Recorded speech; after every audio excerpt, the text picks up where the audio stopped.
Hello friends, welcome to दृष्टि IQ। आज की इस वीडियो के अंदर हम लोग कवर करेंगे सितंबर महीने के आखिरी सप्ताह की सबसे महत्वपूर्ण करंट अफेयर्स। तो सितंबर के चौथे सप्ताह में यानी कि 22 से लेकर के 30 सितंबर के बीच में करंट अफेयर्स के जितने भी इंपॉर्टेंट क्वेश्चंस बने हैं वो सभी हम लोग इस वीडियो के अंदर कवर करने वाले हैं। आपको बता दूं कि इससे पहले हम लोगों ने 3 वीकली वीडियोस के अंदर 1 से लेकर के 21 सितंबर की करंट अफेयर्स को कवर किया था। तो आज की इस चौथी वीडियो के जरिए हम लोग पूरे सितंबर महीने की करंट अफेयर्स को कवर कर लेंगे। जैसा कि यहाँ पर आप देख सकते हैं, इस वीक में कई सारे महत्वपूर्ण क्वेश्चंस बने हैं जो कि आपके आगामी किसी भी प्रतियोगी परीक्षा के अंदर पूछे जा सकते हैं। तो इस वीडियो को आपको बिल्कुल ध्यानपूर्वक देखना है। चलिए हम लोग शुरू करते हैं।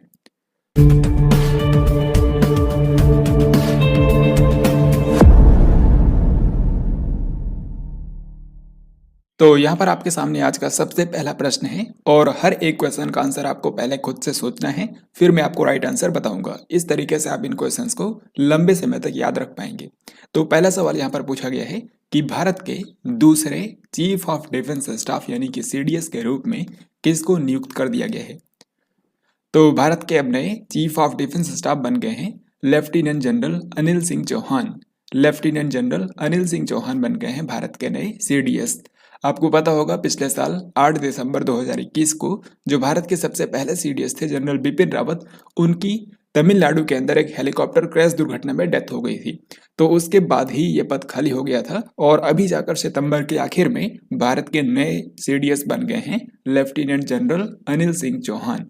ये क्वेश्चन काफी ज्यादा महत्वपूर्ण हो जाता है। हाल ही में एक बुक लॉन्च की गई है जो कि आपको बताना है कि किसके भाषणों का संग्रह है। तो बुक का नाम है सबका साथ सबका विकास सबका विश्वास। तो नाम से ही आप समझ सकते हैं इस बुक के, ये जो बुक है ये प्रधानमंत्री नरेंद्र मोदी के भाषणों का संग्रह है। यहाँ पर सही उत्तर हो जाएगा ऑप्शन नंबर ए। प्रधानमंत्री नरेंद्र मोदी ने मई 2019 से लेकर के मई 2020 के बीच में जो भाषण दिए थे उनका कलेक्शन किया गया है इस बुक के अंदर। तो इस बुक का नाम याद रखिएगा, सबका साथ सबका विकास सबका विश्वास। 21 सितंबर को भारत के जाने माने कॉमेडियन राजू श्रीवास्तव का निधन हो गया। आपको बताना है कि ये कौन से राज्य से थे। तो भारत के मशहूर कॉमेडियन राजू श्रीवास्तव की हाल ही में डेथ हो गई है और ये उत्तर प्रदेश से थे। उत्तर प्रदेश के कानपुर में इनका जन्म हुआ था, फिर ये बाद में मुंबई चले गए थे। वहाँ पर इन्होंने बॉलीवुड के अंदर भी इन्होंने कई सारे फिल्मों में अभिनय किया है। तो राजू श्रीवास्तव जो है ये एक मशहूर कॉमेडियन थे और आपको याद रखना है कि इनका जो असली नाम था वो राजू श्रीवास्तव नहीं था, बल्कि इनका असली नाम था सत्य प्रकाश श्रीवास्तव। सत्य प्रकाश श्रीवास्तव। 23 सितंबर को हॉकी इंडिया का नया अध्यक्ष किसको बना दिया गया है। तो सिंपली आपको बताना है कि हॉकी इंडिया के नए अध्यक्ष कौन बन गए हैं। तो इसका सही जवाब है ऑप्शन नंबर बी यानी कि दिलीप तिर्की। तो दिलीप तिर्की जो हैं ये भारत के एक मशहूर हॉकी खिलाड़ी थे। हाल ही में इनको हॉकी इंडिया का नया अध्यक्ष बना दिया गया है और ये हॉकी इंडिया के इतिहास में पहली बार हुआ है जब किसी पूर्व ओलंपियन को हॉकी इंडिया का अध्यक्ष बनाया गया हो। क्योंकि जो दिलीप तिर्की हैं इन्होंने 3 ओलंपिक्स के अंदर भारत को रिप्रेजेंट किया था, 1996 के अंदर, फिर उसके बाद सन 2000 में और उसके बाद 2004 में। तो इन 3 ओलंपिक्स के अंदर इन्होंने भारत को रिप्रेजेंट किया था। Next question and very very important, यहाँ पर आपसे पूछा गया है कि वैश्विक नवाचार सूचकांक 2022 में भारत को कौन से स्थान पर रखा गया है। तो हाल ही में ग्लोबल इनोवेशन इंडेक्स 2022 जारी हो गया है और ये इंडेक्स हमको बताता है कि इनोवेशन के मामले में, नवाचार के मामले में कौन सा देश कितना आगे है।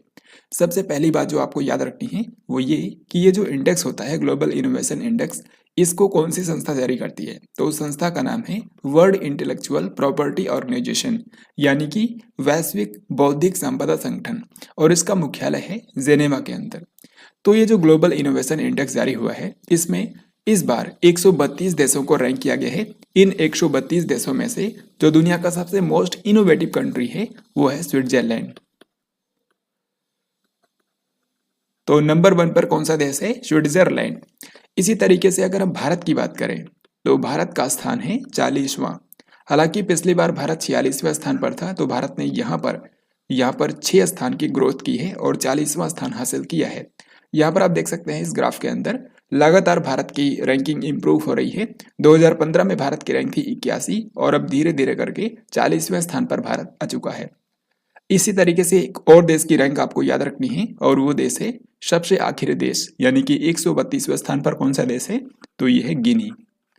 तो इन्हीं कंट्रीज की रैंक आपको याद रखनी है। यहाँ पर इस क्वेश्चन में भारत के बारे में पूछा गया था, तो आंसर हो जाएगा ऑप्शन नंबर ए यानी कि 40। अगला सवाल भी इससे रिलेटेड है। आपको पूछा गया है कि ग्लोबल इनोवेशन इंडेक्स 2022 में किस देश को शीर्ष स्थान मिला है, यानी कि कौन सा देश इनोवेशन के मामले में सबसे आगे है।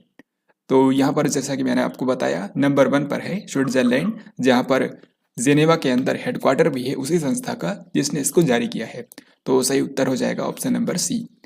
स्विट्जरलैंड के बाद दूसरे स्थान पर है अमेरिका और तीसरे स्थान पर है स्वीडन।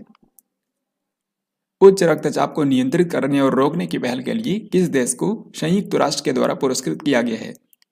तो उच्च रक्तचाप यानी कि हाइपरटेंशन को नियंत्रित करने और उसको रोकने की पहल के लिए हाल ही में भारत सरकार को यूनाइटेड नेशन के द्वारा पुरस्कृत किया गया है। तो सही उत्तर हो जाएगा ऑप्शन नंबर ए, क्योंकि भारत के अंदर जो नेशनल हेल्थ मिशन है, नेशनल हेल्थ मिशन, उसके द्वारा एक प्रोग्राम चलाया जाता है भारत में हाइपरटेंशन को कंट्रोल और प्रिवेंट करने के लिए, जिसका नाम है इंडिया हाइपरटेंशन कंट्रोल इनिशिएटिव, यानी कि इंडिया हाइपरटेंशन कंट्रोल इनिशिएटिव जो है ये नेशनल हेल्थ मिशन के द्वारा चलाया जाता है। और इसी के प्रयासों को देखते हुए भारत को यह सम्मान दिया गया है संयुक्त राष्ट्र के द्वारा।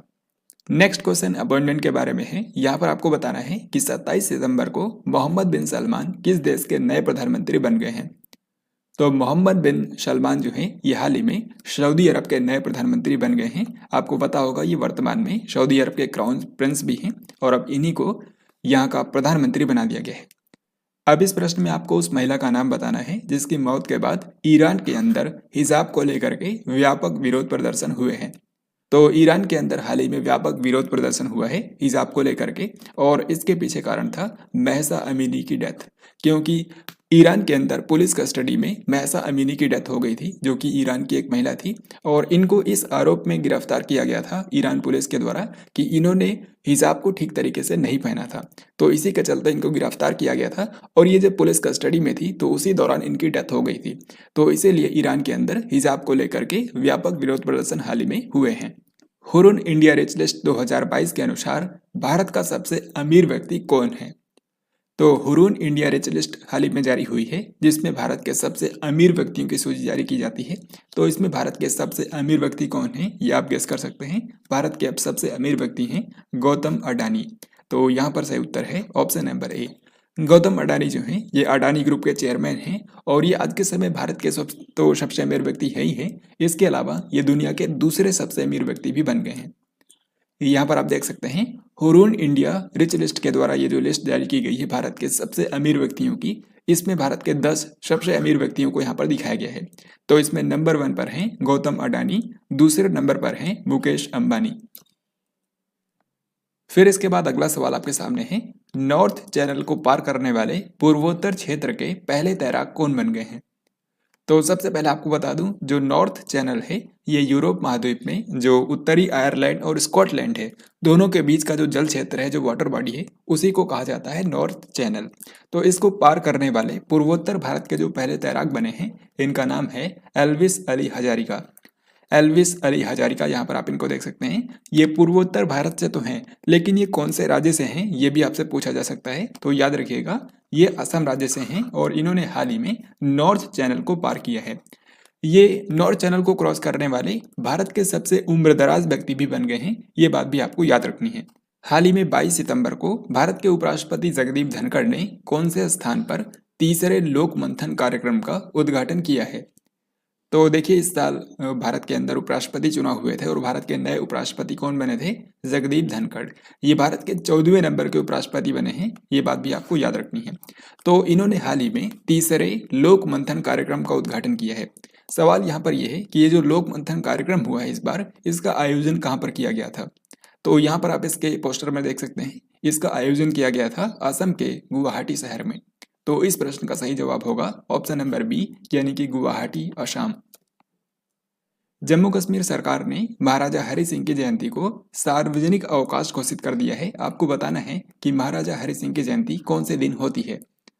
तो महाराजा हरि सिंह जो थे ये एक महान शिक्षाविद और समाज सुधारक थे। इनकी जो जयंती होती है वो मनाई जाती है 23 सितंबर को। तो हाल ही में क्या हुआ है, जो जम्मू कश्मीर के उपराज्यपाल हैं मनोज सिन्हा, उन्होंने अब से इनकी जयंती को पब्लिक हॉलीडे डिक्लेयर कर दिया है, यानी कि सार्वजनिक अवकाश घोषित कर दिया है। तो यहाँ पर सही उत्तर है 23 सितंबर। यहाँ पर आपको ये भी याद रखना है कि जम्मू कश्मीर के अंदर यहाँ की जो समर कैपिटल है यानी कि श्रीनगर, तो श्रीनगर के अंदर जम्मू कश्मीर का पहला मल्टीप्लेक्स ओपन हुआ है, ये बात भी आपको याद रखनी है। 23 सितंबर को राज्यों के पर्यावरण मंत्रियों का राष्ट्रीय सम्मेलन किस शहर के अंदर आयोजित किया गया है? तो हाल ही में देश भर के राज्यों के पर्यावरण मंत्रियों का राष्ट्रीय स्तर का सम्मेलन हुआ था और इसका आयोजन किया गया है गुजरात के एकता नगर में। तो इस प्रश्न का सही उत्तर हो जाएगा ऑप्शन बी, यानी कि एकता नगर, गुजरात। यहाँ पर जो पर्यावरण मंत्रियों का राष्ट्रीय सम्मेलन हुआ है, आप यहाँ पर देख सकते हैं इस बैठक के अंदर भारत के जो प्रधानमंत्री हैं नरेंद्र मोदी, उन्होंने वीडियो कॉन्फ्रेंसिंग के जरिए पार्टिसिपेट किया और उन्होंने ही इसका उद्घाटन किया था। तो अगर आपसे पूछा जाए कि आयोजन कहाँ पर हुआ, तो एकता नगर गुजरात में, और उद्घाटन किसने किया, तो उद्घाटन किया है पीएम नरेंद्र मोदी ने। भारतीय रिजर्व बैंक यानी कि आरबीआई ने किस राज्य के अंदर स्थित लक्ष्मी सहकारी बैंक का लाइसेंस रद्द कर दिया है? तो लक्ष्मी सहकारी बैंक जो है ये महाराष्ट्र के अंदर स्थित है और हाल ही में आरबीआई ने इसका लाइसेंस कैंसिल कर दिया है, क्योंकि इस बैंक की स्थिति काफ़ी असंतोषजनक है और इसके जो डिपॉजिटर्स हैं उनको भी ये बैंक पैसा चुकाने में सक्षम नहीं है। तो इसी के चलते हाल ही में लक्ष्मी सहकारी बैंक का जो लाइसेंस है वो आरबीआई ने कैंसिल कर दिया है। नई दिल्ली का जो एम्स संस्थान है उसके नए डायरेक्टर कौन बन गए हैं? एम्स का मतलब होता है अखिल भारतीय आयुर्विज्ञान संस्थान। तो नई दिल्ली के अंदर जो एम्स संस्थान है उसके हाल ही में डायरेक्टर बदल गए हैं। इससे पहले तक थे डॉक्टर रणदीप गुलेरिया, लेकिन अब उनकी जगह ले ली है डॉक्टर एम श्रीनिवास ने। तो एम्स नई दिल्ली जो कि भारत का सबसे बेस्ट मेडिकल इंस्टीट्यूट है उसके नए डायरेक्टर बन गए हैं डॉक्टर एम श्रीनिवास। किस भारतीय अभिनेत्री को दादा साहब फाल्के पुरस्कार 2020 से सम्मानित किया गया है? तो दादा साहब फाल्के पुरस्कार जो है ये भारतीय सिनेमा के लिए दिया जाने वाला सबसे बड़ा पुरस्कार होता है और हाल ही में 2020 के लिए ये दिया गया है भारतीय अभिनेत्री आशा पारेख को। तो यहाँ पर सही उत्तर हो जाएगा ऑप्शन नंबर बी। हाल ही में भारत की राष्ट्रपति द्रौपदी मुर्मू ने जो 68वें राष्ट्रीय फिल्म पुरस्कारों के विजेता थे यानी कि 68th नेशनल फिल्म अवार्ड के जो विनर्स थे उनको पुरस्कार वितरित किए हैं और उसी दौरान इन्होंने दादा साहब फाल्के पुरस्कार 2020 से सम्मानित किया है अभिनेत्री आशा पारेख को। यहाँ पर कई बार पूछा जाता है कि जो दादा साहब फाल्के पुरस्कार है ये सबसे पहली बार किसको दिया गया था? तो इसकी जो फर्स्ट विनर थी उनका नाम था देविका रानी। भारत की मशहूर अभिनेत्री देविका रानी दादा साहब फाल्के पुरस्कार की पहली विजेता थी और जो आशा पारेख हैं ये इसकी 52वीं विजेता बनी हैं, यानी कि अब तक 52 लोगों को दादा साहब फाल्के पुरस्कार दिया जा चुका है। 68वें राष्ट्रीय फिल्म पुरस्कार के अंदर सर्वश्रेष्ठ अभिनेता का पुरस्कार किसको दिया गया है? तो 68वें राष्ट्रीय फिल्म पुरस्कार जो कि पहले ही अनाउंस कर दिए गए थे, तो अब इसके विजेता जो हैं उनको पुरस्कृत किया गया है भारत की राष्ट्रपति द्रौपदी मुर्मू के द्वारा। तो इसमें बेस्ट एक्टर का जो अवार्ड है ये 2 लोगों को ज्वाइंटली दिया गया है, एक तो हैं सूर्या और दूसरे हैं अजय देवगन। सूर्या को सुराराई पोट्रू फिल्म के लिए और अजय देवगन को तानाजी फिल्म के लिए दिया गया है। तो यहाँ पर सही उत्तर है ए और बी दोनों। अब क्योंकि यार 60वें राष्ट्रीय फिल्म पुरस्कारों की अनाउंसमेंट पहले ही कर दी गई थी तो इसके बारे में ऑलरेडी मैंने आपको बताया था। आप यहाँ पर देख सकते हैं कुछ जो मेन कैटेगरीज हैं उस पर विजेताओं के नाम यहाँ पर मैंने लिखे हैं, जैसे कि बेस्ट फीचर फिल्म इस बार बनी थी सुराराई पोट्रू जो कि एक तमिल फिल्म है। इसके अलावा बेस्ट एक्टर बने हैं 2 लोग, अजय देवगन और सूर्या। बेस्ट एक्ट्रेस के रूप में चुना गया था अपर्णा बालमुरली को। फिर इसके अलावा ये 2 कैटेगरीज भी आपको याद रखनी है। मोस्ट फिल्म फ्रेंडली स्टेट का पुरस्कार दिया गया है मध्य प्रदेश राज्य को और दादा साहब फाल्के पुरस्कार 2020 से सम्मानित किया गया है अभिनेत्री आशा पारेख को। 23 सितंबर को किस देश की मशहूर अभिनेत्री लुइस फ्लेचर का निधन हो गया है? तो लुइस फ्लेचर जिनको आप यहाँ पर देख पा रहे हैं ये अमेरिका की एक मशहूर अभिनेत्री थी और इनको 1975 के अंदर बेस्ट एक्ट्रेस का ऑस्कर पुरस्कार भी दिया गया था। तो लुइस फ्लेचर जो कि एक अमेरिकी अभिनेत्री थी इनको ऑस्कर पुरस्कार भी मिला हुआ था और हाल ही में इनकी डेथ हो गई है। तो यहाँ पर सही उत्तर हो जाएगा अमेरिका। हाल ही में केंद्र सरकार ने 2025-26 तक वायु प्रदूषण को कितने % तक कम करने के लिए स्वच्छ वायु सर्वेक्षण की शुरुआत की है? तो केंद्र सरकार ने हाल ही में स्वच्छ वायु सर्वेक्षण की शुरुआत की है जिसका मेन लक्ष्य है कि 2025-26 तक भारत में वायु प्रदूषण को 40% तक कम करना है और यही इस प्रश्न में पूछा गया है। तो इस प्रश्न का सही जवाब होगा ऑप्शन सी यानी कि 40%। अब इस स्वच्छ वायु सर्वेक्षण के अंतर्गत भारत के जो अलग अलग शहर हैं उनको एयर क्वालिटी के आधार पर रैंक किया जाएगा। इसमें 131 शहरों को चुना गया है, यानी कि भारत के 131 शहरों में एयर क्वालिटी की जांच की जाएगी और उसी के आधार पर यहाँ पर शहरों को रैंक किया जाएगा। हाल ही में किस देश की राजधानी का नाम नूर सुल्तान से बदलकर अस्ताना कर दिया गया है? तो इसका सही उत्तर है ऑप्शन बी, यानी कि कजाकिस्तान। तो कजाकिस्तान की राजधानी नूर सुल्तान का नाम हाल ही में बदलकर कर दिया गया है अस्ताना। एक्चुअल में साल 2019 तक जो कजाकिस्तान की राजधानी है उसका नाम अस्ताना ही था, लेकिन 2019 में वहाँ के जो राष्ट्रपति थे यानी कि नूर सुल्तान नजरबायेव, उन्होंने लगभग 27 सालों तक शासन करने के बाद उन्होंने रिजाइन किया था। तो उन्हीं के सम्मान में जो वहाँ की कैपिटल थी अस्ताना, उसका नाम बदल करके कर दिया गया था नूर सुल्तान। लेकिन अब क्या हुआ है, अब फिर से जो पुरानी राजधानी का नाम था उसी को रख दिया गया है, यानी कि कजाकिस्तान की राजधानी फिर से हो गई है अस्ताना। वर्तमान समय में जो कजाकिस्तान के राष्ट्रपति हैं उनका नाम है कासिम जोमार्ट टोकायोव और उन्होंने ही एक कानून पर हस्ताक्षर करके ये जो राजधानी का नाम है ये बदला है। सितंबर 2022 में भारतीय सेना ने किस स्थान पर पर्वत प्रहार युद्ध अभ्यास किया है?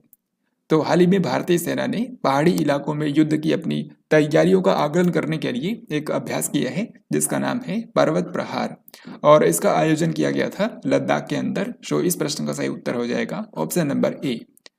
भारतीय सेना के इस समय जो चीफ हैं उनका नाम है जनरल मनोज पांडे। जनरल मनोज पांडे। हाल ही में किस देश के वैज्ञानिकों ने माया नामक दुनिया का पहला क्लोन जंगली आर्कटिक भेड़िया बनाया है? तो इसका सही उत्तर है ऑप्शन ए, यानी कि चीन। तो चीन की राजधानी बीजिंग के अंदर एक संस्था है जिसका नाम है सिनोजीन बायोटेक्नोलॉजी, और इस सिनोजीन बायोटेक्नोलॉजी नाम की जो संस्था है इसने दुनिया के अंदर पहली बार जंगली आर्कटिक भेड़िए का सफलतापूर्वक क्लोन तैयार किया है और क्लोन किए गए इस भेड़िए को नाम दिया गया है माया। तो आपको ध्यान रखना है कि चीन के वैज्ञानिकों ने इसे बनाया है।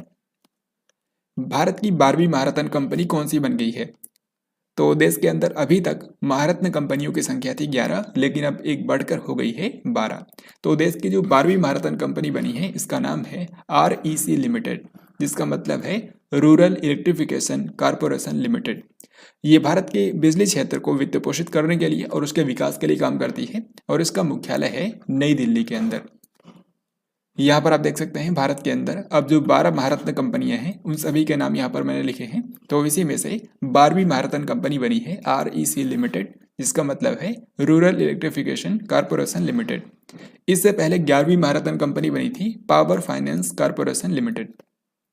जम्मू कश्मीर में इनमें से किस स्थान पर पहला मल्टीप्लेक्स खुला है? तो इसके बारे में ऑलरेडी मैंने आपको इस वीडियो के अंदर बताया था कि जम्मू कश्मीर के अंदर हाल ही में पहला मल्टीप्लेक्स ओपन हुआ है और ये ओपन किया गया है श्रीनगर के अंदर। तो श्रीनगर के अंदर यहाँ के जो जम्मू कश्मीर के उपराज्यपाल है यानी कि मनोज सिन्हा, उन्होंने 15 सितंबर को इसका उद्घाटन किया था इस मल्टीप्लेक्स का। और इसमें उद्घाटन के दौरान जो पहली फिल्म दिखाई गई वो थी लाल सिंह चड्ढा। 24 सितंबर को संयुक्त राष्ट्र महासभा के 77वें सत्र को भारत की ओर से किसने संबोधित किया है? तो ये क्वेश्चन काफ़ी महत्वपूर्ण है। यूनाइटेड नेशन के अंदर आपको पता है टोटल 6 अंग हैं और उन्हीं में से एक है संयुक्त राष्ट्र महासभा यानी कि यूनाइटेड नेशन जनरल असेंबली। तो इसका जो 77वां सत्र हाल ही में आयोजित किया गया है इसमें भारत की ओर से इसको संबोधित किया है भारत के विदेश मंत्री डॉक्टर एस जयशंकर ने। यहाँ पर आप देख सकते हैं भारत के विदेश मंत्री डॉक्टर एस जयशंकर ने संयुक्त राष्ट्र महासभा के 77वें सत्र को संबोधित किया है। और इसके लिए भारत के जो विदेश मंत्री हैं ये 11 दिनों के लिए अमेरिका की यात्रा पर गए हुए थे। 18 से लेकर के 28 सितंबर के बीच में ये अमेरिका में ही थे और उस दौरान इन्होंने और भी कई सारे बैठक में पार्टिसिपेट किया, जो कि मैं आपको इसी वीडियो के अंदर आगे बताऊंगा। नेक्स्ट क्वेश्चन इसी से रिलेटेड है। यहाँ पर आपको बताना है कि 77वीं संयुक्त राष्ट्र महासभा के अध्यक्ष कौन बने हैं? तो संयुक्त राष्ट्र महासभा का जो अध्यक्ष होता है उसको 1 साल के लिए चुना जाता है। इससे पहले तक अध्यक्ष थे अब्दुल्ला शाहिद, लेकिन अब 77वीं संयुक्त राष्ट्र महासभा के लिए अध्यक्ष बना दिया गया है काशाबा कोरोसी को। तो काशाबा कोरोसी जो हैं ये हंगरी के व्यक्ति हैं और अब ये यूनाइटेड नेशन जनरल असेंबली के नए अध्यक्ष बन गए हैं। तो यहाँ पर सही उत्तर होगा ऑप्शन ए। हाल ही में भारत सहित कितने देशों ने संयुक्त राष्ट्र सुरक्षा परिषद में तत्काल और व्यापक सुधार करने की मांग की है? तो इसका सही जवाब है ऑप्शन बी, यानी कि 32 देश। तो यूनाइटेड नेशन की जनरल असेंबली का जो हाल ही में 77वां सत्र आयोजित किया गया था, और याद रखिएगा ये जो यूनाइटेड नेशन जनरल असेंबली का 77वां सत्र हुआ है ये आयोजित किया गया था न्यूयॉर्क में, जहां पर यूनाइटेड नेशन का हेडक्वार्टर है, वहीं पर इसका आयोजन किया जाता है। तो इस बैठक के दौरान टोटल 32 देशों ने एक संयुक्त वक्तव्य जारी किया है, जिसमें कहा गया है कि संयुक्त राष्ट्र सुरक्षा परिषद के अंदर, जिसमें आपको पता है 5 अस्थायी सदस्य होते हैं और 10 अस्थायी सदस्य होते हैं, तो यूनाइटेड नेशन के सिक्योरिटी काउंसिल में तत्काल और व्यापक सुधार करने की जरूरत है, क्योंकि मौजूदा समय की जो आवश्यकता है उसके अनुसार यूनाइटेड नेशन के सिक्योरिटी काउंसिल में सुधार करने की आवश्यकता है।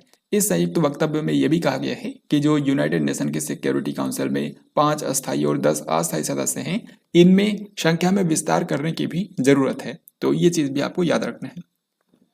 पिट्सबर्ग में आयोजित किए गए global clean energy action forum में भारत का नेतृत्व किसने किया है?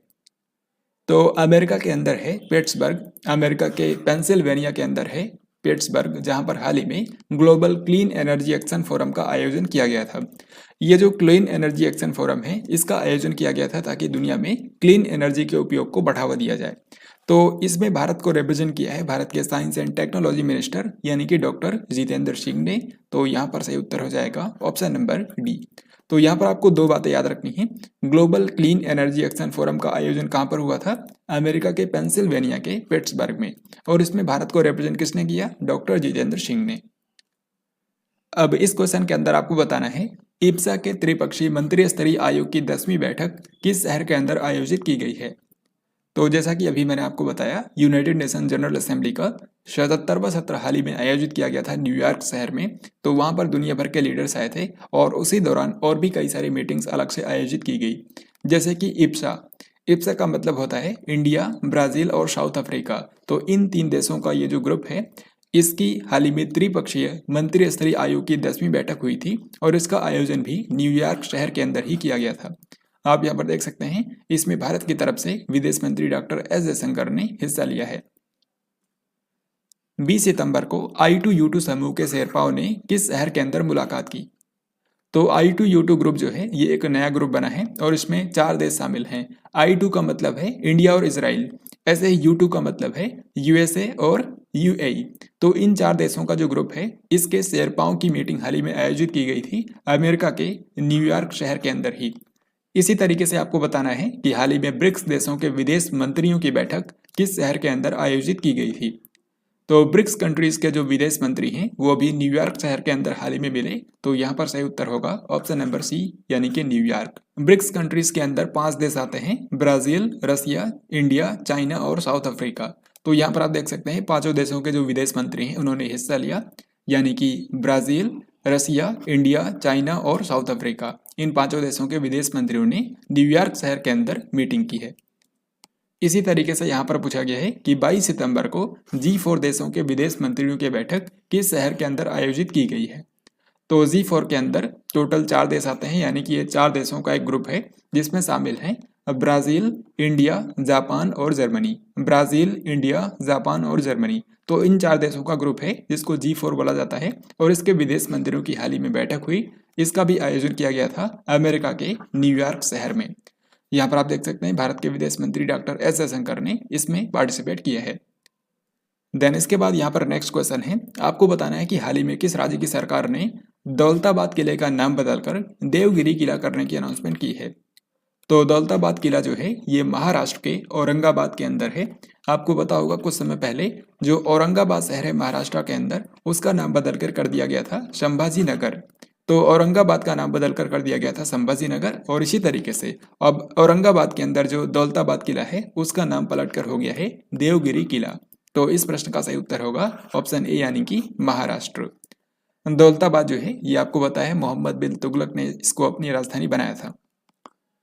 भारतीय रिजर्व बैंक यानी कि RBI ने सितंबर 2022 में रेपो दर को 50 आधार अंकों से बढ़ाकर कितने % कर दिया है? तो भारतीय रिजर्व बैंक ने हाल ही में रेपो दर में बढ़ोतरी की है 50 आधार अंकों से, यानी कि 0.5% की वृद्धि की गई है रेपो रेट में। तो पहले थी 5.4% और अब बढ़कर हो गई है 5.9%। तो इस तरीके से इस क्वेश्चन का आंसर होगा ऑप्शन नंबर डी। तो RBI ने सितंबर 2022 के अंदर जो चेंजेस किए हैं उसके बाद ये आप देख सकते हैं जो लेटेस्ट रेट्स हैं जैसे कि रेपो रेट है 5.9%, रिवर्स रेपो रेट है 3.35%, बैंक रेट और MSF ये दोनों है 6.15%। तो ऐसा ही आप अन्य भी देख सकते हैं। यहाँ पर आपको बताना है कि भारतीय रिजर्व बैंक ने वित्त वर्ष 2022-23 में भारत की GDP वृद्धि दर कितने % रहने का अनुमान लगाया है। तो RBI ने पहले अनुमान लगाया था कि मौजूदा वित्त वर्ष में भारत की GDP ग्रोथ रेट होने वाली है 7.2%, लेकिन अब इस अनुमान को कम करके RBI ने कर दिया है 7%। तो 7% होगी भारत की GDP growth rate according to RBI। Same इसी तरीके से ADB ने भी कहा है, यहाँ पर जिसे पूछा गया है ADB ने फाइनेंशियल ईयर 2022-23 के लिए भारत की GDP में कितने % वृद्धि का अनुमान व्यक्त किया है। तो ADB ने भी सेम वही कहा है, पहले कहा था 7.2% और अब इसने कम करके कर दिया है 7%। तो यहाँ पर सही उत्तर है ऑप्शन नंबर बी। ADB का फुल फॉर्म है एशियन डेवलपमेंट बैंक और इसका मुख्यालय है फिलीपींस की राजधानी मनीला में। और इसके जो वर्तमान अध्यक्ष हैं उनका नाम है मसात्सुगु असाकावा, जो कि जापान के व्यक्ति हैं। भारत के नए महान्यायवादी के रूप में किसको अपॉइंट कर दिया गया है। तो जो भारत का महान्यायवादी होता है ये एक संवैधानिक पद है और भारत के राष्ट्रपति के द्वारा इनकी नियुक्ति की जाती है। इनको अंग्रेजी में कहा जाता है अटॉर्नी जनरल। तो भारत के अब नए महान्यायवादी या फिर कहें attorney general of India Bharat के नए बन गए हैं आर वेंकट रमणी। इनसे पहले थे के वेणुगोपाल, जो कि काफी लंबे समय से थे और कई बार उनका कार्यकाल भी बढ़ाया गया था। लेकिन अब भारत के नए महान्यायवादी कौन बन गए हैं, आर वेंकट रमणी। हाल ही में 25 सितंबर को आरोग्य मंथन 2022 का उद्घाटन किसने किया है। तो जो आरोग्य मंथन कार्यक्रम होता है इसका आयोजन भारत के स्वास्थ्य क्षेत्र पर चर्चा करने के लिए किया जाता है। इस बार आपको बताया कि भारत के अंदर जो आयुष्मान भारत डिजिटल मिशन शुरू किया गया था उसको 1 साल कंप्लीट हुए हैं। इसी तरीके से जो प्रधानमंत्री जन आरोग्य योजना है उसको इस साल टोटल 4 साल कंप्लीट हुए हैं। तो उसी के उपलक्ष्य में हाल ही में 25 और 26 सितंबर को आरोग्य मंथन 2022 का आयोजन किया गया था और इसका उद्घाटन किया भारत के जो स्वास्थ्य मंत्री हैं मनसुख मांडविया ने। तो इस प्रश्न का सही उत्तर होगा ऑप्शन नंबर डी। 25 सितंबर को किस भारतीय महिला क्रिकेटर ने अंतर्राष्ट्रीय क्रिकेट से संन्यास की घोषणा कर दी है। तो भारत की मशहूर महिला क्रिकेटर झूलन गोस्वामी ने क्रिकेट से संन्यास ले लिया है। ये पश्चिम बंगाल राज्य से हैं और ये दुनिया की सबसे तेज महिला गेंदबाजों में से एक हैं। तो झूलन गोस्वामी ने अब अंतर्राष्ट्रीय क्रिकेट से संन्यास ले लिया है। महिला वनडे के इतिहास में सबसे ज्यादा विकेट अगर किसी ने लिए हैं तो वो है भारत की झूलन गोस्वामी और अब इन्होंने क्रिकेट से संन्यास ले लिया है, अंतर्राष्ट्रीय क्रिकेट से इन्होंने संन्यास ले लिया है। अगला प्रश्न यहाँ पर रेलवेज के बारे में है। यहाँ पर पूछा गया है कि 30 सितंबर को किसने वंदे भारत एक्सप्रेस ट्रेन के नए और उन्नत संस्करण को हरी झंडी दिखा करके रवाना किया है। यहाँ पर आपको सबसे पहली बात याद रखनी है कि जो वंदे भारत एक्सप्रेस ट्रेन है इसी को पहले ट्रेन 18 के नाम से जाना जाता था और फिर बाद में इसका नाम वंदे भारत एक्सप्रेस कर दिया गया था और अभी इसको अपग्रेड कर दिया गया है और जो इसका नया और उन्नत संस्करण है अब उसको नाम दिया गया है वंदे भारत एक्सप्रेस 2.0। वंदे भारत एक्सप्रेस 2.0। तो इसके तहत हाल ही में जो ट्रेन रवाना की गई है इसको PM नरेंद्र मोदी ने हाल ही में रवाना किया है। तो जो वंदे भारत एक्सप्रेस ट्रेन है इसकी जो तीसरी ट्रेन हाल ही में रवाना हुई ये मुंबई से लेकर के गुजरात की राजधानी गांधीनगर के बीच में रवाना की गई है प्रधानमंत्री नरेंद्र मोदी के द्वारा। इसको यहाँ पर आप और अच्छे से समझ सकते हैं। आप देख सकते हैं कि वंदे भारत एक्सप्रेस ट्रेन जो है भारत में पहली बार शुरू की गई थी वाराणसी और नई दिल्ली के बीच में। फिर इसके बाद दूसरी वंदे भारत एक्सप्रेस ट्रेन चलाई गई थी नई दिल्ली और कटरा के बीच में और ये जो दोनों ट्रेनें हैं इनको 2019 में ही लॉन्च किया गया था और अभी तीसरी वंदे भारत एक्सप्रेस ट्रेन शुरू की गई है गांधीनगर और मुंबई के बीच में। तो ये भारत की तीसरी वंदे भारत एक्सप्रेस ट्रेन है। यहाँ पर आप ये भी देख सकते हैं कि जो वंदे भारत एक्सप्रेस ट्रेन है इनको बनाया जाता है इंटीग्रल कोच फैक्ट्री चेन्नई के द्वारा।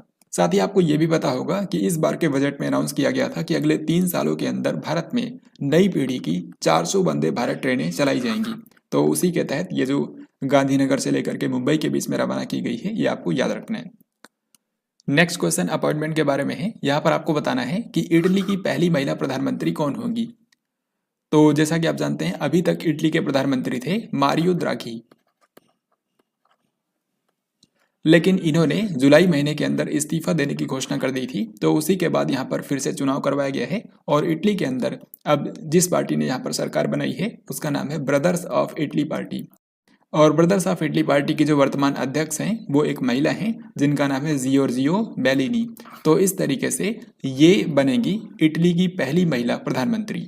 तो यहाँ पर सही उत्तर होगा ऑप्शन डी, यानी कि जियोर्जियो बेलोनी होगी इटली की पहली महिला प्राइम मिनिस्टर। भारतीय आयुर्विज्ञान अनुसंधान परिषद यानी कि आईसीएमआर के नए महानिदेशक कौन बने हैं? तो Indian council of medical research जो कि भारत में मेडिकल रिसर्च का काम करता है, तो इसके अब नए महानिदेशक बन गए हैं डॉक्टर राजीव बहल। डॉक्टर राजीव बहल से पहले थे डॉक्टर बलराम भार्गव, लेकिन अब उनकी जगह ले ली है डॉक्टर राजीव बहल ने। हाल ही में सुप्रीम कोर्ट ने भारतीय ओलंपिक संघ यानी कि इंडियन ओलंपिक एसोसिएशन के संविधान में संशोधन के लिए किस पूर्व न्यायाधीश को अपॉइंट किया है? तो भारतीय ओलंपिक संघ के गवर्नेंस में जो खामियां हैं उनको दूर करने के लिए हाल ही में सुप्रीम कोर्ट ने एक पूर्व न्यायाधीश को अपॉइंट किया है जिनका नाम है एल नागेश्वर राव। तो यहाँ पर सही उत्तर होगा ऑप्शन डी। दरअसल जो इंटरनेशनल ओलंपिक कमेटी है उसने भारतीय ओलंपिक संघ को चेतावनी दी थी कि अगर दिसंबर 2022 तक भारत में ये जो भारतीय ओलंपिक संघ है इसके जो गवर्नेंस में कमियां हैं उनको दूर नहीं किया जाता है तो भारतीय ओलंपिक संघ को निलंबित भी कर दिया जाएगा। तो इसी को देखते हुए यहाँ पर सुप्रीम कोर्ट ने एक पूर्व जज को अपॉइंट किया है जिनका नाम है एल नागेश्वर राव। केंद्रीय मंत्री पुरुषोत्तम रूपाला ने किस राज्य के अंदर सागर परिक्रमा यात्रा 2022 का दूसरा चरण शुरू किया है? तो इसका सही उत्तर है ऑप्शन ए, यानी कि गुजरात। तो गुजरात राज्य से हाल ही में केंद्रीय मंत्री पुरुषोत्तम रूपाला ने सागर परिक्रमा यात्रा 2022 का दूसरा चरण शुरू किया है। ये भारत के तटीय इलाकों के जो किसान हैं और मछुआरे हैं उनकी समस्याओं को जानने के लिए इसका आयोजन किया जाता है। तो भारत के जो मत्स्य पालन, पशुपालन और डेयरी मंत्री हैं यानी कि पुरुषोत्तम रूपाला, उन्होंने हाल ही में इसका दूसरा चरण शुरू किया है। भारतीय सेना ने सितंबर 2022 में उपग्रह आधारित इंटरनेट सेवा को कौन से स्थान पर सक्रिय कर दिया है? तो इसका सही उत्तर है सियाचिन। सियाचिन ग्लेशियर जो कि दुनिया का सबसे ऊंचाई वाला युद्ध क्षेत्र है, हाल ही में यहाँ पर 19,000 फीट से भी ज़्यादा ऊंचाई पर उपग्रह आधारित इंटरनेट सेवा यानी कि सैटेलाइट बेस्ड इंटरनेट सर्विस को एक्टिव कर दिया है इंडियन आर्मी ने। और इसके लिए इंडियन आर्मी ने भारत ब्रॉडबैंड नेटवर्क लिमिटेड यानी कि BBNL से सहयोग लिया है। तो BBNL के सहयोग से भारतीय सेना ने सियाचिन के अंदर सैटेलाइट बेस्ड इंटरनेट सर्विस को एक्टिव कर दिया है। वर्ष 2023 में ब्रिक्स शिखर सम्मेलन की अध्यक्षता कौन सा देश करेगा? तो सबसे पहले आपको बता दूं ब्रिक्स के अंदर 5 देश आते हैं, ब्राजील, रसिया, इंडिया, चाइना और साउथ अफ्रीका। और ये सारे जो देश हैं ये बारी बारी से इसका आयोजन करते हैं। 2022 की अगर हम बात करें तो 2022 में ब्रिक्स का अध्यक्ष था चीन और अब इसके बाद 2023 में ब्रिक्स की अध्यक्षता मिलेगी साउथ अफ्रीका को। तो इस तरीके से इस क्वेश्चन का आंसर होगा साउथ अफ्रीका, यानी कि यहाँ पर है दक्षिण अफ्रीका। नेक्स्ट क्वेश्चन में आपको बताना है कि इनमें से कौन से मंत्रालय ने कचरे से खिलौने बनाने की एक प्रतियोगिता शुरू की है जिसका नाम है स्वच्छ टॉयकॉथॉन। तो स्वच्छ टॉयकॉथॉन जो है ये कचरे से खिलौने बनाने की प्रतियोगिता है, यानी कि वेस्ट के जरिए टॉयज का उत्पादन इसमें किया जाएगा। तो ये जो चैलेंज शुरू किया गया है इसको आवास और शहरी कार्य मंत्रालय ने शुरू किया है जिसके मंत्री हैं हरदीप सिंह पुरी। तो ministry of housing and urban affairs ने ये शुरू किया है स्वच्छ टॉयकॉथॉन। मध्य प्रदेश सरकार के द्वारा राष्ट्रीय लता मंगेशकर पुरस्कार 2021 किसको प्रदान किया गया है? तो भारत की महान गायिका लता मंगेशकर जिनकी इस साल डेथ हो गई थी, तो उनके सम्मान में मध्य प्रदेश की सरकार के द्वारा ये पुरस्कार दिया जाता है, राष्ट्रीय लता मंगेशकर पुरस्कार। ये पिछले 3 सालों से नहीं दिया गया था, तो अभी एक साथ ही 2019, 2020 और 2021 के जो विजेता हैं उनके नाम अनाउंस कर दिए गए हैं। तो यहाँ पर सही उत्तर क्या होगा? 2021 का पूछा गया है तो आंसर हो जाएगा ऑप्शन बी, यानी कि कुमार सानू। यहाँ पर आप देख सकते हैं हाल ही में 28 सितंबर के दिन लता मंगेशकर जी की 93वीं जयंती मनाई गई थी और इसी अवसर पर उनकी जो जन्मस्थली है इंदौर, वहां पर एक कार्यक्रम आयोजित किया गया था जिसमें मध्य प्रदेश की सरकार ने लता मंगेशकर पुरस्कार प्रदान किए हैं। तो नेशनल लता मंगेशकर पुरस्कार 3 सालों के लिए हाल ही में दिए गए हैं। 2019 के लिए दिया गया है शैलेंद्र सिंह को, जो कि एक मशहूर प्लेबैक सिंगर हैं यानी कि पार्श्व गायक हैं। 2020 के लिए एक मशहूर संगीतकार जोड़ी को ये पुरस्कार दिया गया है जिनका नाम है आनंद मिलिंद। तो आनंद मिलिंद जो संगीतकार जोड़ी है उनको 2020 के लिए दिया गया है। और इसी तरीके से भारत के मशहूर पार्श्व गायक यानी कि कुमार सानू जो हैं उनको 2021 के लिए राष्ट्रीय लता मंगेशकर पुरस्कार दिया गया है। आप यहाँ पर पिक्चर के अंदर भी देख सकते हैं, ये हैं कुमार सानू और ये हैं शैलेंद्र सिंह। ये दोनों ही भारत के मशहूर प्लेबैक सिंगर हैं और ये जो दोनों लोग हैं ये हैं आनंद मिलिंद संगीतकार जोड़ी। तो इनको दिया गया है 2020 के लिए, शैलेंद्र सिंह को दिया गया है 2019 के लिए और कुमार सानू को दिया गया है 2021 के लिए। गांव के चयनित कुओं में जल स्तर का पता लगाने के लिए कौन सा एप्लीकेशन लॉन्च किया गया है? तो गांव के अंदर जो कुएं होते हैं तो उसमें वाटर लेवल का पता लगाने के लिए हाल ही में भारत के ग्रामीण विकास मंत्रालय ने एक एप्लीकेशन विकसित किया है जिसका नाम है जल दूत। तो जल दूत नाम का ये जो एप्लीकेशन लॉन्च किया गया है भारत के ग्रामीण विकास मंत्रालय के द्वारा, इस एप्लीकेशन का इस्तेमाल करके मानसून के एक बार पहले और फिर मानसून के बाद यानी कि साल में 2 बार गांव के अंदर कुछ चयनित कुएं होंगे जिनका जलस्तर मापा जाएगा। तो जल दूत एप्लीकेशन को लॉन्च किया है ग्रामीण विकास मंत्रालय ने। 27 सितंबर को प्रधानमंत्री नरेंद्र मोदी किस देश के पूर्व प्रधानमंत्री शिंजो आबे के राजकीय अंतिम संस्कार में शामिल हुए? तो जैसा कि आपको पता होगा, इस साल 8 जुलाई 2022 को जापान के जो पूर्व प्रधानमंत्री थे शिंजो आबे, उनकी चुनावी भाषण देते हुए गोली मार करके हत्या कर दी गई थी और अभी हाल ही में 27 सितंबर को उनका राजकीय अंतिम संस्कार किया गया था और उसमें दुनिया भर के लीडर्स आए थे। तो भारत के प्रधानमंत्री नरेंद्र मोदी भी उनके राजकीय अंतिम संस्कार में शामिल हुए थे। तो यहाँ पर सही आंसर क्या है? यहाँ पर इतना पूछा गया था कि किस देश के पूर्व प्रधानमंत्री हैं शिंजो आबे, तो आंसर है ऑप्शन बी यानी कि जापान। तो जापान, यहाँ पर आप देख सकते हैं, जापान की यात्रा पर गए थे भारत के प्रधानमंत्री नरेंद्र मोदी और इस दौरान इन्होंने जापान के जो मौजूदा प्रधानमंत्री हैं यानी कि फूमियो किशिदा, उनसे भी मुलाकात की। राष्ट्रीय कैडेट कोर यानी कि एनसीसी ने प्लास्टिक प्रदूषण की समस्या से निपटने के लिए किसके साथ समझौता किया है? तो भारत का जो एनसीसी है उसने प्लास्टिक प्रदूषण की समस्या से निपटने के लिए हाल ही में यूनाइटेड नेशन की एक संस्था के साथ में सहयोग किया है जिसका नाम है यूएनईपी। यूएनईपी का फुल फॉर्म होता है यूनाइटेड नेशन एनवायरनमेंट प्रोग्राम यानी कि संयुक्त राष्ट्र पर्यावरण कार्यक्रम और इसका मुख्यालय है केन्या की राजधानी नैरोबी में। तो एनसीसी ने प्लास्टिक प्रदूषण की समस्या से निपटने के लिए यूएनईपी के साथ में समझौता किया है। 19 सितंबर को किस पनडुब्बी रोधी युद्धपोत को 32 साल की सेवा के बाद सेवा मुक्त कर दिया गया है? तो इनमें से आपको उस एंटी सबमरीन वारफेयर कॉर्वेट जहाज का नाम बताना है जिसको हाल ही में 32 साल की सेवा के बाद डीकमीशन कर दिया गया। तो ये है आईएनएस अजय। आईएनएस अजय जो एंटी सबमरीन वारफेयर कॉर्वेट जहाज है, इसको साल 1990 में भारतीय नौसेना में कमीशन किया गया था और अब 32 साल के सेवा के बाद इसको डीकमीशन कर दिया गया। हाल ही में मुंबई के अंदर इसका समारोह आयोजित किया गया था जहां पर इसको डीकमीशन किया गया। 21 से लेकर के 30 सितंबर के बीच में इनमें से कौन सा देश चक्रवात नोरू से सबसे ज्यादा प्रभावित हुआ? तो हाल ही में टाइफून नोरू आया था फिलीपींस कंट्री के अंदर। इसने मेनली फिलीपींस को प्रभावित किया है लेकिन इसने जैसे कि थाईलैंड हो गया, वियतनाम, इन कंट्रीज को भी प्रभावित किया है। तो सबसे ज्यादा कौन सा देश प्रभावित हुआ? ये देश था फिलीपींस। और इसमें इस चक्रवात नोरू के चलते लगभग 22 लोगों की डेथ हो चुकी है सभी कंट्रीज को मिलाकर, जिसमें से सबसे ज्यादा लोग फिलीपींस के अंदर ही मारे गए हैं। हाल ही में किस राज्य की सरकार ने महिलाओं की सुरक्षा के लिए हमर बेटी हमर मान नाम से एक अभियान की अनाउंसमेंट की है? तो हमर बेटी हमर मान नाम का जो अभियान है इसको छत्तीसगढ़ सरकार ने शुरू किया है। तो यहाँ पर सही उत्तर है ऑप्शन नंबर डी। इसका मेन मकसद है कि छत्तीसगढ़ के अंदर महिलाओं की सुरक्षा और महिला सशक्तिकरण को बढ़ावा देना। आपको बता दूं कि इसके अंतर्गत जो छत्तीसगढ़ पुलिस है, छत्तीसगढ़ पुलिस के अंदर जो भी महिला पुलिसकर्मी है और महिला कर्मचारी हैं, उनके द्वारा लड़कियों को साइबर अपराधों के बारे में, यौन शोषण के बारे में, तो इस तरीके से अन्य चीज़ों के बारे में महिलाओं को जागरूक किया जाएगा। तो ये है छत्तीसगढ़ सरकार का हमर बेटी हमर मान नाम का अभियान। छत्तीसगढ़ में इस समय कांग्रेस की सरकार है और यहाँ के जो चीफ मिनिस्टर हैं उनका नाम है भूपेश बघेल। उत्तर प्रदेश कैबिनेट ने किस क्षेत्र के अंदर राज्य के चौथे टाइगर रिजर्व को मंजूरी दी है? यानी कि यूपी के अंदर अभी तक सिर्फ 3 टाइगर रिजर्व थे, अब चौथा बनाया जाएगा, उसी को हाल ही में यूपी कैबिनेट ने मंजूरी दे दी है। तो जो चौथा टाइगर रिजर्व होगा ये बुंदेलखंड रीजन में बनाया जाएगा। इससे पहले तक बुंदेलखंड रीजन में एक भी टाइगर रिजर्व नहीं था, तो ये बुंदेलखंड रीजन का पहला और पूरे यूपी का चौथा टाइगर रिजर्व होगा। साथ ही ये पूरे भारत का अगर आपसे पूछें तो पूरे भारत का ये 54वां टाइगर रिजर्व भी होगा। यहाँ पर मैं आपको दिखाता हूँ। तो यूपी के अंदर जो 4 टाइगर रिजर्व होंगे उनके नाम ये हैं। सबसे पहले बना था दुधवा टाइगर रिजर्व, ये है लखीमपुर खीरी जिले में। दूसरा बना था पीलीभीत टाइगर रिजर्व और ये पीलीभीत जिले के अंदर ही है। फिर इसके बाद अमनगढ़ टाइगर रिजर्व बना था और ये है यूपी के बिजनौर जिले में। यहाँ पर आप देख सकते हैं ये है बिजनौर।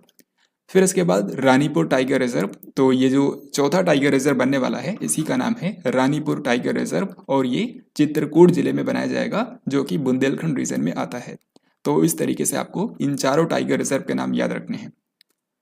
राष्ट्रपति द्रौपदी मुर्मू ने किस शहर के अंदर हिंदुस्तान एरोनॉटिक्स लिमिटेड की एकीकृत क्रायोजेनिक इंजन निर्माण सुविधा का उद्घाटन किया है? यानी कि हिंदुस्तान एरोनॉटिक्स लिमिटेड की एक मैन्युफैक्चरिंग फैसिलिटी की स्थापना की गई है जहां पर क्रायोजेनिक इंजन का निर्माण किया जाएगा। अब ये जो क्रायोजेनिक इंजन यहाँ पर बनेंगे इनका इस्तेमाल इसरो के द्वारा जो रॉकेट लॉन्च किए जाते हैं उनमें किया जाएगा। आपको पता है इसरो के द्वारा जो रॉकेट्स लॉन्च किए जाते हैं उसमें क्रायोजेनिक इंजन का इस्तेमाल किया जाता है।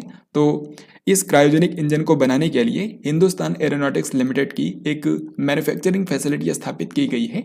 HAL के हेडक्वार्टर पर ही यानी कि बेंगलुरु के अंदर इसको बनाया गया है और इसका उद्घाटन किया है भारत की राष्ट्रपति द्रौपदी मुर्मू ने। केंद्र सरकार के द्वारा भारतीय सांकेतिक भाषा डिक्शनरी के लिए कौन सा मोबाइल एप्लीकेशन लॉन्च किया गया है?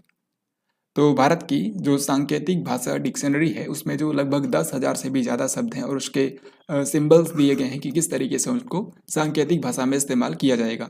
तो इस डिक्शनरी को एक्सेस करने के लिए एक मोबाइल एप्लीकेशन बनाई गई है जिसका नाम है साइन लर्न।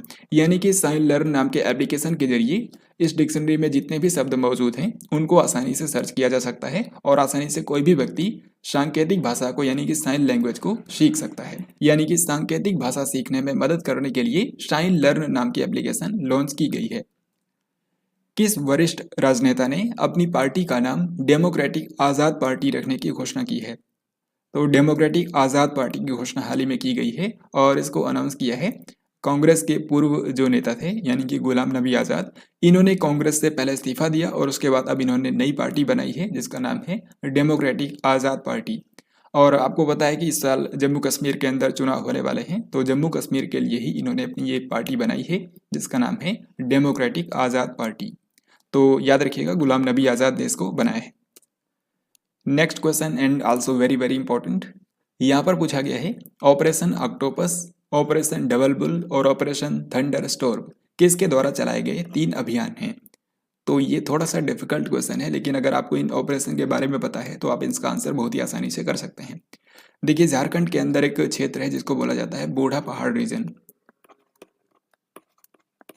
और ये जो बूढ़ा पहाड़ रीजन है झारखंड के अंदर ये यहाँ पर लगभग 3 दशक से ये माओवादियों का गढ़ रहा है। तो अब क्या हुआ है कि भारत के CRPF ने यहाँ पर अभियान चला करके बूढ़ा पहाड़ रीजन को पूरी तरीके से माओवादियों का यहाँ पर सफाया कर दिया है और यहाँ पर सुरक्षा बलों ने अपने अस्थायी शिविर भी बना लिए हैं। यानी कि जो बूढ़ा पहाड़ रीजन है झारखंड का यह पूरी तरीके से सशस्त्र बलों के कंट्रोल में आ चुका है। तो इसके लिए अप्रैल 2022 से ही भारत के अंदर CRPF ने 3 अभियान चलाए थे जिनका नाम था operation octopus, operation double bull और ऑपरेशन थंडर स्टॉर्म। तो इस तरीके से इस प्रश्न का सही उत्तर हो जाएगा ऑप्शन नंबर डी। सेमीकंडक्टर और डिस्प्ले फैब की स्थापना में परियोजना लागत का कितना % केंद्र के द्वारा दिया जाएगा? तो भारत के अंदर सेमीकंडक्टर और डिस्प्ले की मैन्युफैक्चरिंग के लिए अगर कोई फैसिलिटी स्थापित करनी है तो उसके लिए अभी तक जो नियम था उसमें कुछ संशोधन किया गया है जिसके तहत अब केंद्र सरकार के द्वारा इस तरीके से कोई भी फैसिलिटी स्थापित करनी है तो उसमें केंद्र सरकार के द्वारा 50% की वित्तीय सहायता दी जाएगी। तो यहाँ पर सही उत्तर है ऑप्शन नंबर डी। तो इससे भारत के अंदर सेमीकंडक्टर और डिस्प्ले की मैन्युफैक्चरिंग में बढ़ोतरी होगी। नासा द्वारा भेजा गया डार्ट सैटेलाइट 26 सितंबर 2022 को किस क्षुद्र ग्रह से टकराया? तो ये क्वेश्चन काफ़ी इंटरेस्टिंग है और अगर आपने मेरी 2021 के जो कंप्लीट स्पेस करंट अफेयर्स की वीडियो मैंने बताई थी तो अगर आपने उस वीडियो को देखा हो तो डेफिनेटली आप इसका आंसर बहुत ही आसानी से कर सकते हैं। भले ही ये थोड़ा सा डिफिकल्ट क्वेश्चन है लेकिन अगर आपने उस वीडियो को देखा है तो इस क्वेश्चन का आंसर आप बहुत ही आसानी से कर सकते हैं। इस क्वेश्चन का आंसर है डीमॉर्फोस। तो देखिए जो डार्ट नाम का सैटेलाइट है ये नासा ने बेसिकली इस उद्देश्य के साथ लॉन्च किया है कि अगर भविष्य में कोई भी एस्टेरॉयड धरती की तरफ बढ़ रहा होगा तो उसको हमारे पास ऐसी तकनीक हो ताकि हम उसकी डायरेक्शन को चेंज कर पाएं। तो इसी का परीक्षण करने के लिए नासा ने डार्ट सैटेलाइट को लॉन्च किया था जिसका फुल फॉर्म है डबल एस्टेरॉयड रीडायरेक्शन टेस्ट। यहाँ पर आप इसको पिक्चर में देखकर इजीली समझ सकते हैं। ये है डार्ट सैटेलाइट जो कि भेजा गया था नासा के द्वारा, और ये है डीडीमोस नाम का एक एस्टेरॉयड, और इस एस्टेरॉयड का चक्कर लगा रहा था डीमॉर्फोस नाम का एक माइनर प्लैनेट। तो यहाँ पर नासा का आइडिया यह था कि जो डार्ट नाम का सैटेलाइट भेजा गया है इसको डीमॉर्फोस से टकराया जाएगा जानबूझ करके, ये चेक करने के लिए कि इसकी पावर के जरिए डीमॉर्फोस नाम का जो एस्टेरॉयड है ये अपनी डायरेक्शन बदलता है या फिर नहीं। तो इसी का टेस्ट करने के लिए नासा ने इसको भेजा था, और हाल ही में 26 सितंबर 2022 को ये सफलतापूर्वक इससे टकराया है। लगभग 15,000 मील पर आवर की स्पीड से इससे टकराया है। हालांकि अभी इसके आंकड़े आने में टाइम लगेगा उसको एनालिसिस करने में, फिर उसके बाद पता चलेगा कि कितना इम्पैक्ट पड़ा है। तो डार्ट नाम का जो सैटेलाइट है ये जिस आकाशीय पिंड से टकराया उसका नाम है डीमॉर्फोस। 29 सितंबर को प्रधानमंत्री नरेंद्र मोदी ने कौन से स्थान पर दुनिया के पहले सीएनजी टर्मिनल की आधारशिला रखी? तो प्रधानमंत्री नरेंद्र मोदी ने हाल ही में दुनिया के पहले सीएनजी टर्मिनल की आधारशिला रखी है गुजरात भावनगर में।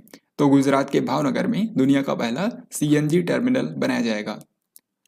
विश्व हृदय दिवस 2022 का विषय क्या है? तो वर्ल्ड हार्ट डे जो है ये हृदय रोगों के बारे में जागरूक करने के लिए मनाया जाता है। इस बार के वर्ल्ड हार्ट डे का विषय है use heart for every heart, यानी कि सभी दिल के लिए दिल का प्रयोग करें। तो यहाँ पर सही उत्तर है ऑप्शन डी। और जो वर्ल्ड हार्ट डे है ये किस दिन होता है? ये 29 सितंबर को मनाया जाता है। अब इसी के साथ हम लोग देखेंगे कि सितंबर के 4th वीक के अंदर कौन कौन से इंपॉर्टेंट डेज मनाए गए हैं। तो आइए एक एक करके देखते हैं। सबसे पहले 22 सितंबर को मनाया गया विश्व गेंडा दिवस। तो गेंडा यानी कि राइनो के संरक्षण के लिए दिवस मनाया जाता है, और यहाँ पर आप देख सकते हैं इसकी थीम है कीप द 5 अलाइव। इसके जस्ट बाद 23 सितंबर को मनाया गया अंतर्राष्ट्रीय सांकेतिक भाषा दिवस। तो साइन लैंग्वेजेस के महत्व के बारे में जागरूकता बढ़ाने के लिए यह दिवस मनाया जाता है। इस बार के international day of sine languages की थीम है साइन लैंग्वेजेस यूनाइट अस, यानी कि जो सांकेतिक भाषाएं हैं वो हमें एकजुट करती हैं। यहाँ पर आपको बताया भी था मैंने आपको इस वीडियो के अंदर कि इस बार के अंतर्राष्ट्रीय सांकेतिक भाषा दिवस के अवसर पर एक मोबाइल एप्लीकेशन लॉन्च किया गया है जिसका नाम है शाइन लर्न। तो इसके बारे में आपको नहीं भूलना है। फिर इसके बाद 25 सितंबर को मनाया गया अंत्योदय दिवस। अंत्योदय का मतलब होता है समाज के जो सबसे निचले तबके के लोग हैं उनको ऊपर उठाना, और पंडित दीनदयाल उपाध्याय की जयंती होती है इस दिन, तो उसी को मनाया जाता है अंत्योदय दिवस के रूप में। फिर इसके बाद 25 सितंबर को ही इस बार मनाया गया है विश्व नदी दिवस, यानी कि वर्ल्ड रिवर डे, जो सितंबर महीने का चौथा रविवार होता है उस दिन ये मनाया जाता है।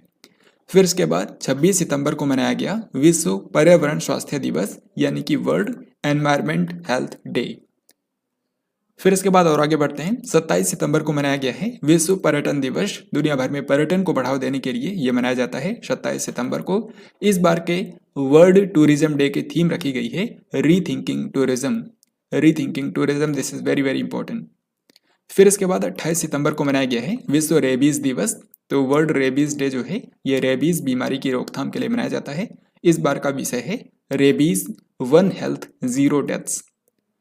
फिर इसके बाद 29 सितंबर को मनाया गया विश्व हृदय दिवस जिसका विषय है use heart for every heart.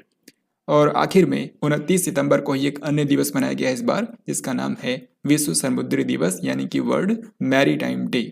ये सितंबर के अंतिम बृहस्पतिवार को मनाया जाता है जो कि इस बार था 29 सितंबर को।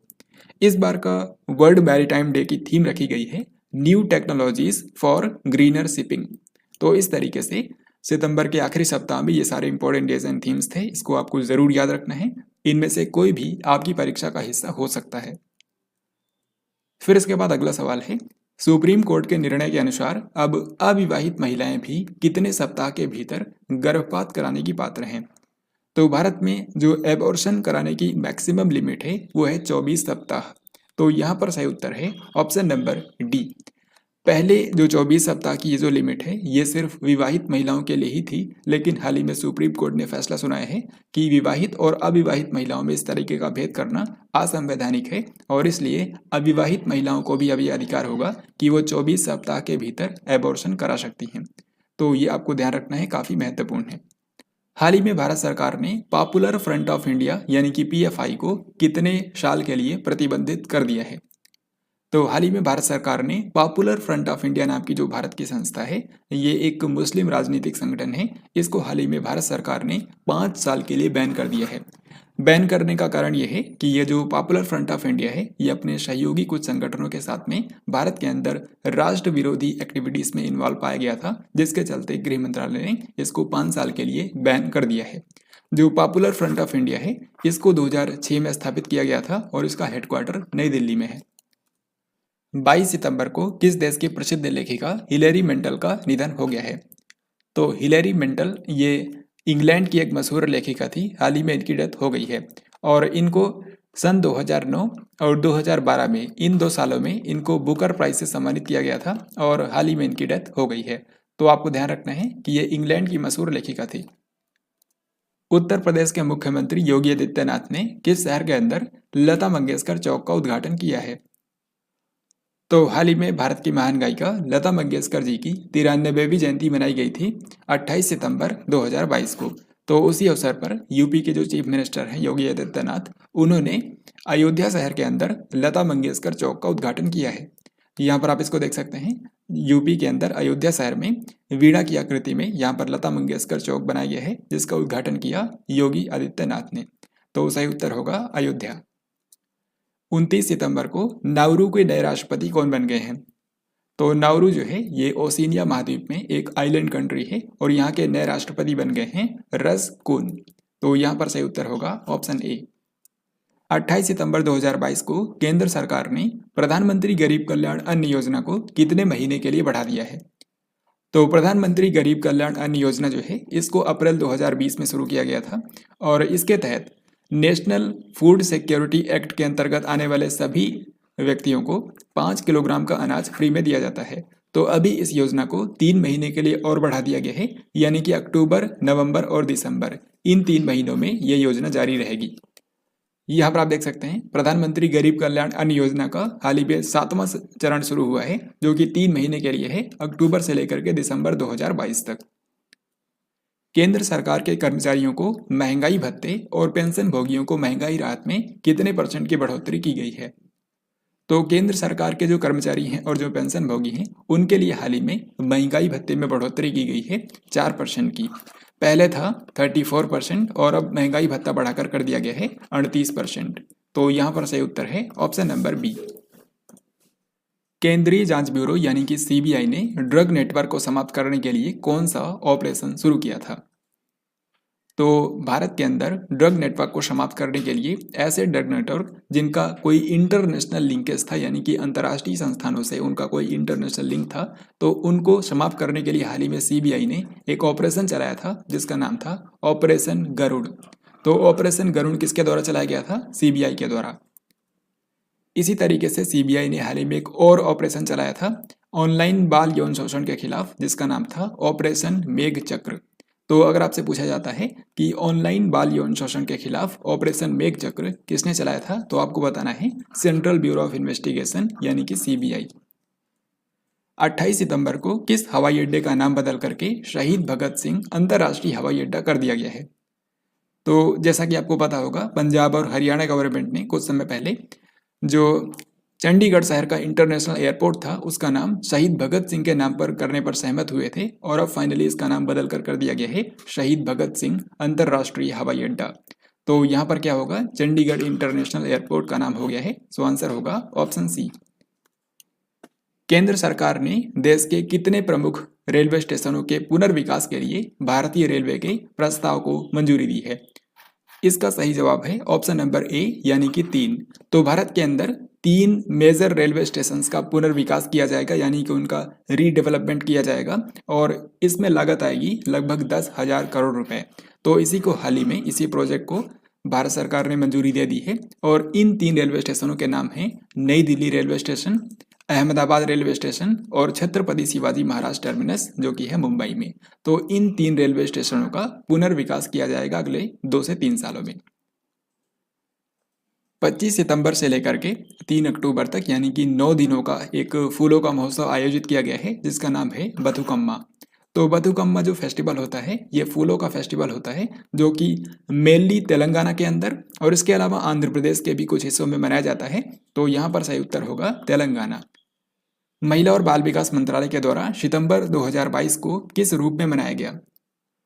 तो जैसा कि आप जानते हैं, प्रधानमंत्री नरेंद्र मोदी ने सन 2018 में एक अभियान की शुरुआत की थी जिसका नाम था पोषण अभियान, जिसका मेन मकसद था कि भारत से कुपोषण को समाप्त करना है। तो इसी पोषण अभियान के अंतर्गत हर साल सितंबर महीने को भारत के महिला और बाल विकास मंत्रालय के द्वारा पोषण माह के रूप में मनाया जाता है। तो इस प्रश्न का सही उत्तर होगा ऑप्शन नंबर सी। इसके अलावा 1 से लेकर के 7 सितंबर जो पहला सप्ताह होता है सितंबर में, उसको राष्ट्रीय पोषण सप्ताह के रूप में भी मनाया जाता है। 29 सितंबर को अहमदाबाद के नरेंद्र मोदी स्टेडियम में 36वें राष्ट्रीय खेलों का शुभारंभ किसने किया है? तो 36वें राष्ट्रीय खेल जो है यानी कि 36th नेशनल गेम्स का हाल ही में आयोजन किया गया था और प्रधानमंत्री नरेंद्र मोदी ने अहमदाबाद से इसका उद्घाटन किया। तो सही उत्तर होगा ऑप्शन नंबर ए। यहाँ पर आप देख सकते हैं पीएम नरेंद्र मोदी ने 36th नेशनल गेम्स का उद्घाटन किया था, जो कि गुजरात के टोटल 6 शहरों में आयोजित किए गए हैं। 30 सितंबर को प्रधानमंत्री नरेंद्र मोदी ने किस शहर के अंदर मेट्रो रेल परियोजना का उद्घाटन किया है? तो प्रधानमंत्री नरेंद्र मोदी ने हाल ही में अहमदाबाद के अंदर मेट्रो रेल परियोजना का उद्घाटन कर दिया है, यानी कि अब अहमदाबाद के अंदर भी मेट्रो चलेंगी। तो इसका जो पहला चरण है उसी का उद्घाटन किया है प्रधानमंत्री नरेंद्र मोदी ने। आप यहाँ पर देख सकते हैं अहमदाबाद मेट्रो का रूट। तो इसमें जो पहला चरण है इसमें ईस्ट वेस्ट कॉरिडोर, यानी कि इसमें 2 लाइन है, एक तो ईस्ट वेस्ट कॉरिडोर और दूसरा है नॉर्थ साउथ कॉरिडोर। तो इन्हीं दोनों का हाल ही में शुभारंभ किया है भारत के प्रधानमंत्री नरेंद्र मोदी ने। इंटरनेशनल स्पेस स्टेशन की कमान संभालने वाली पहली यूरोपीय महिला कौन बनी है? तो जैसा कि आप जानते हैं अंतरिक्ष में इंटरनेशनल स्पेस स्टेशन मौजूद है और उसमें आज के समय भी कई सारे अंतरिक्ष यात्री मौजूद हैं। तो इस पूरे इंटरनेशनल स्पेस स्टेशन की कमान संभालने वाली जो पहली यूरोपीय महिला बनी है, इनका नाम है सामंथा क्रिस्टोफोरेटी। ये इटली की अंतरिक्ष यात्री हैं और इनको हाल ही में इंटरनेशनल स्पेस स्टेशन का कमांडर बनाया गया है। तो इस तरीके से इस क्वेश्चन का आंसर होगा ऑप्शन नंबर डी। 30 सितंबर को रूस ने यूक्रेन के कितने क्षेत्रों का औपचारिक अधिग्रहण किया है जहां पर उसने जनमत संग्रह कराया था? तो हाल ही में रूस ने यूक्रेन के 4 रीजन्स को अधिग्रहण किया है जहां पर रूस ने रेफरेंडम कराया था और रूस के मुताबिक वहां के लोगों ने रूस के शासन में रहने का फैसला किया है। तो 4 क्षेत्रों को यहाँ पर शामिल किया गया है रूस में। सो आंसर हो जाएगा ऑप्शन बी यानी कि 4। आप यहाँ पर देख सकते हैं रूस ने यूक्रेन के जिन 4 क्षेत्रों का अधिग्रहण किया है और वहाँ पर रूस ने दावा किया था कि वहाँ पर रेफरेंडम कराया गया है। तो ये 4 जगह हैं, एक तो है लुहांस्क, दूसरा है दोनेत्स्क, तीसरा है ज़पोरिज़िया जहाँ पर पूरे यूरोप का सबसे बड़ा न्यूक्लियर पावर प्लांट भी है, ज़पोरिज़िया न्यूक्लियर पावर प्लांट, और चौथा है खेरसान। तो इन्हीं 4 शहरों के अंदर रेफरेंडम कराया गया था। सितंबर 2022 में किस देश ने भारत से हथियारों और गोला बारूद की आपूर्ति के लिए अनुबंध पर हस्ताक्षर किए हैं? तो इसका सही जवाब है ऑप्शन डी यानी कि आर्मेनिया। तो जैसा कि आप जानते हैं आर्मेनिया और अजरबैजान, इन दोनों देशों के बीच में नगोर्नो काराबाग क्षेत्र को लेकर के विवाद है और इसको लेकर के हाल ही में दोनों देशों के बीच में संघर्ष भी हुआ था और उसी के बाद अब आर्मेनिया ने भारत से लगभग 2000 करोड़ रुपए के हथियारों और गोला बारूद की आपूर्ति के लिए अनुबंध किया है और इस अनुबंध में पहली बार भारत से जो पिनाका रॉकेट लॉन्चर सिस्टम है उसको भी यहाँ पर भारत से निर्यात किया जाएगा आर्मेनिया को। अब इस क्वेश्चन में आपको राष्ट्रीय महिला आयोग की पहली अध्यक्ष का नाम बताना है क्योंकि हाल ही में उनकी डेथ हो गई है। तो राष्ट्रीय महिला आयोग की जो पहली अध्यक्ष थी उनका नाम था जयंती पटनायक। जयंती पटनायक जो हैं इन्होंने 1992 से लेकर के 1995 तक राष्ट्रीय महिला आयोग की पहली अध्यक्ष के रूप में कार्य किया था और हाल ही में इनकी डेथ हो गई है। तो यहाँ पर सही उत्तर है ऑप्शन नंबर बी। तो फ्रेंड्स ये था आज का लास्ट क्वेश्चन। आई होप आपने इस वीडियो को ध्यान से देखा होगा। यहाँ पर हम लोगों ने सितंबर के लास्ट वीक से सभी इंपॉर्टेंट करंट अफेयर्स को कवर किया है। अब यहाँ पर इसी वीडियो पर आधारित 2 क्वेश्चंस आपके सामने हैं जिनका राइट आंसर आपको कमेंट बॉक्स में लिख करके बताना है। पहला सवाल है कि साल 2020 का दादा साहब फाल्के पुरस्कार किसको दिया गया है, और दूसरा क्वेश्चन है भारत के नए महान्यायवादी यानी कि अटॉर्नी जनरल कौन बन गए हैं। तो इस तरीके से इन दोनों प्रश्नों का आंसर आपको कमेंट बॉक्स में लिख करके बताना है। और इस तरीके से आज की इस वीडियो के अंदर हम लोगों ने पूरे सितंबर महीने के आखिरी सप्ताह के जो करंट अफेयर्स थे उनको हम लोगों ने यहाँ पर कवर किया है और इस तरीके से 4 वीकली वीडियोस के जरिए हम लोगों ने सितंबर के सभी इंपॉर्टेंट करंट अफेयर्स को कवर किया है। इसके बाद हम लोग जल्दी मंथली करंट अफेयर्स के अंदर देखेंगे। तब तक के लिए जय हिंद, वंदे मातरम।